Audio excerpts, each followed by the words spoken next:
اب یہ سوال ان لوگوں کی طرف سے ہوتا ہے کہ جو یہ کہتے ہیں کہ بھئی سیاست علماء کا کام نہیں ہے، سیاست مدرسے والے پڑھانے اور پڑھنے والے لوگوں کا کام نہیں ہے، یہ سیاست ان لوگوں کا کام ہے جو سکول، کالج، یونیورسٹی کی جن کی تعلیم ہے وہ کر سکتے ہیں۔ سب سے پہلی بات تو یہ ہے جو آج کی ہماری ویڈیو کا سبب بنا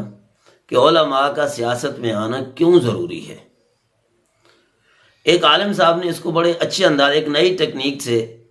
اس کو لکھا ہے، میں اس کا مفہوم آپ کے سامنے عرض کر دیتا ہوں۔ انہیں کہا پہلے تو ہمارا یہ فیصلہ ہونا چاہیے کہ ہم نے کس کو لانا ہے، اچھے لوگ آئیں یا نہ آئیں۔ جب اچھے لوگوں کا ہم تقاضا کرتے ہیں کہ وہ اچھے لوگ آئیں اور اچھے لوگ فیصلے کریں، اچھے لوگ اچھے اخلاق والا ماحول بنائیں، اچھی تعلیم ہو، اچھا نظام ہو، تو پھر ان میں سر فہرست پھر کون ہو سکتے ہیں؟ ایک ہے، ضروری نہیں کہ عالم ہو، عالم ہو کر بھی کوئی دوسری لائن پہ جا سکتا ہے، بری لائن پہ، لیکن اور اسی طرح یوں بھی ہو سکتا ہے عالم نہ ہو لیکن اس کے اخلاق کردار اعلیٰ ہوں، یہ بھی ہو سکتا ہے۔ لیکن اوور آل دیکھیں کہ میجارٹی کس طرف ہے، کہ جن کو اخلاق کا پتہ ہے، کردار کا پتہ ہے، اچھی چیزوں کا پتہ ہے۔ اچھوں میں برے بھی ہوتے ہیں، بروں میں اچھے بھی ہوتے ہیں، ہم ہر ایک کو برا بھی نہیں کہتے، اور اوور آل سارے علماء کے لیے ہم یوں 16 آنے یا 100% یہ نہیں کہہ سکتے کہ وہ ہر ایک کا کردار اچھا ہوتا ہے، ہر قسم کا انسان بستا ہے، ہر ایک کا کردار اپنا اپنا ہوتا ہے۔ لیکن میجارٹی کو ہم دیکھیں، اکثریت کو ہم دیکھیں، تو ہم اکثریت پہ، جس طرح ہمارے ملک کے اندر جمہوریت ہے تو جمہوریت کی بنیاد پر ہم دیکھیں تو پھر یہی بات بنتی ہے کہ ہم ان علماء کو لے آئیں۔ اب انہوں نے جو ٹیکنیک لکھی ہے اس کا میں آپ کو خلاصہ سناتا ہوں۔ انہوں نے کہا دیکھو ہمارے پاس 24 کروڑ عوام ہے، یا 23 کروڑ سمجھنے چلے، 23-24 کروڑ عوام ہو، ایک ایک کو سمجھانا، ایک ایک کے پاس جانا کتنا مشکل ہے۔ اور پھر اس وقت جبکہ عوام کے دماغ کی چابی بھی اس شخص کے پاس ہو جو وزارت عظمیٰ کی کرسی پہ بیٹھا ہے، یا وزارت علیٰ، وزارت اعلیٰ کی کرسی پہ بیٹھا ہو، یا اس سے نیچے آ جائے کہ MNA کی کرسی پہ بیٹھا ہو، پھر اس سے اوپر چلے جائے وزارت عظمیٰ اور صدر کی کرسی پہ بیٹھا ہے، چابی تو ان کے پاس ہے۔ 23 کروڑ کو ہماری تنظیموں نے، چاہے وہ جس مسلک سے بھی تعلق رکھتی ہیں، کتنا سمجھا لیا ہے۔ سمجھانے کے باوجود وہ لکھتے ہیں کہ ایک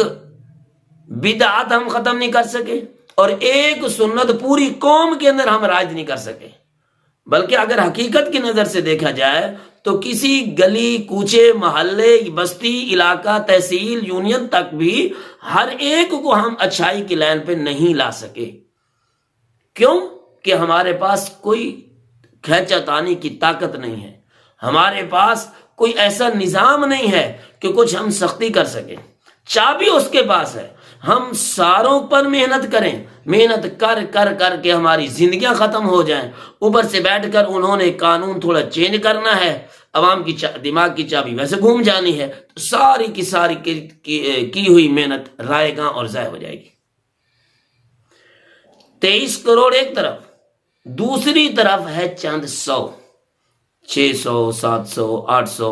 کوئی صوبوں کے صوبائی MPAs، کوئی MNAs وغیرہ، لیکن جو کابینہ ہوتی ہے وہ 20 لوگوں پر محیط ہوتی ہے۔ کہیں اگرچہ ہماری کابینہ بڑے بڑے ہم سے 10 گنا بڑے ممالک سے بھی زیادہ ہوتی ہے، پھر بھی زیادہ کتنے، 100 سے آگے نہیں بڑھ سکتے۔ تو ان 100 آدمیوں کو صحیح لائن پہ لے آئیں تو محنت زیادہ ہوگی، یا 23 کروڑ 24 کروڑ عوام میں سے ہر ایک کو ٹھیک کریں، محنت زیادہ ہوگی۔ تو اس لیول کو تو خود دیکھ لو، ایک ہے آپ 100 بندے کو ٹھیک کریں،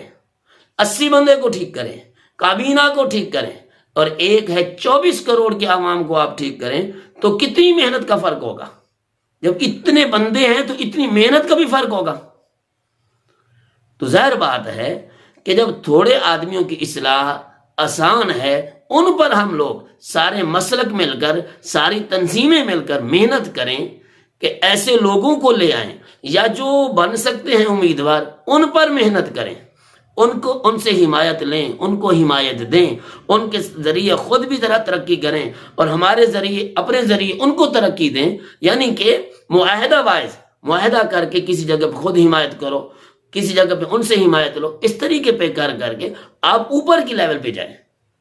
الگ الگ محنت کرنے کا کوئی خاص فائدہ نہ نکلا ہے نہ ہو سکتا، الٹا ووٹ تقسیم ہو جاتا ہے، لوگوں کی کوئی سوچ بن ہی نہیں پاتی۔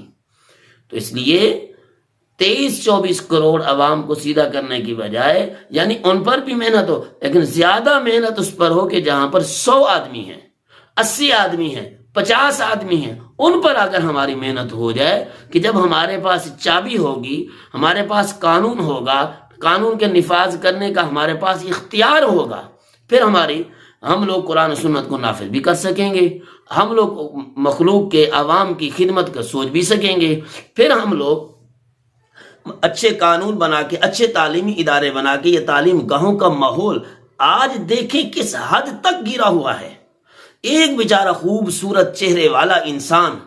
نوجوان خوبصورت چہرے والا جاتا ہے تعلیم حاصل کرنے کے لیے، واپسی میں کبھی وہ نشے کا رسیہ بن چکا ہوتا ہے، کبھی عشق مشوقی کے اندر پڑا ہوا ہوتا ہے، کبھی بیچارہ مطالبات پورے نہ ہونے یا اس کی خواہشات پورے نہ ہونے کی وجہ سے اپنے آپ کو پھندے پہ لے کر جھول جاتا ہے، خودکشی کر لیتا ہے۔ یہی بچیوں کا حال ہے، لڑکیوں کا حال ہے کہ وہ بھی اپنے مفادات کے اسیر نظر آتی ہیں، اپنی خواہشات کی اسیر نظر آ رہے ہیں کہ وہ بھی اسی طریقے سے چل پڑتی ہیں، تو زندگی ہار جاتی ہیں۔ ان بیچاروں کو صحیح لین تو دیں، جس کو اللہ نے پیدا کیا تھا اسلام کے لیے، کل مولود یولد علی فطرت الاسلام۔